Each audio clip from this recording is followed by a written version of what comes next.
Edinburgh police say a cyclist who was hit by a school bus in Edinburgh was at fault. The accident happened near Joe Ochoa Drive and Highway 107 last month.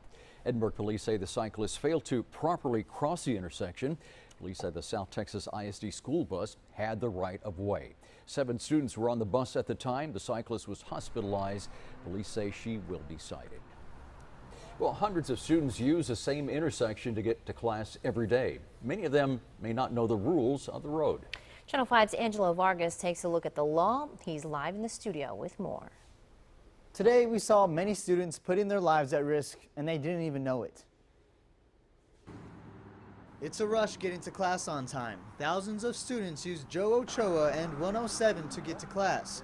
They walk or use their bike. I don't typically see people walking their bike. Most of the time they're riding right across the campus. UTRGV sophomore Jake Wilson uses his bike almost every day to get to campus. He uses the same crosswalk. You know, it sucks. It could have been me just as easily. Today we saw students ride their bike in the crosswalk. The Texas Penal Transportation Code says a cyclist must follow the same rules as a car. The speed limit, stop and stop light, stop sign, yield to pedestrians. Fernando Martinez is a bicycle advocate in the Rio Grande Valley. He provides training for all ages on bike safety. Martinez recommends for cyclists to walk their bike when at a crosswalk. He says there are exceptions to the rule. But you had to go to your local city to see what's the ordinance for cyclists. Wilson says he will walk his bike. I'd say if up at that crosswalk where that girl was hit, if it's going to be a problem, there's probably be some sort of sign posted about, just walk your bike. He wants to see more done for his safety and the thousands who follow him.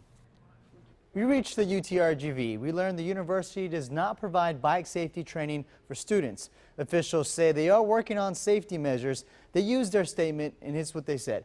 Our marketing department is exploring the possibility of creating posters on the topic of pedestrian safety, as well as safety pamphlets being inserted into the parking permit package at the time of purchase. We are also looking into environmental design improvements at crosswalks that would encourage pedestrians to look both ways before crossing a street. We'll have the transportation code and bike safety links on our website at krgv.com after the newscast. Angelo Vargas, Channel 5 News at 6.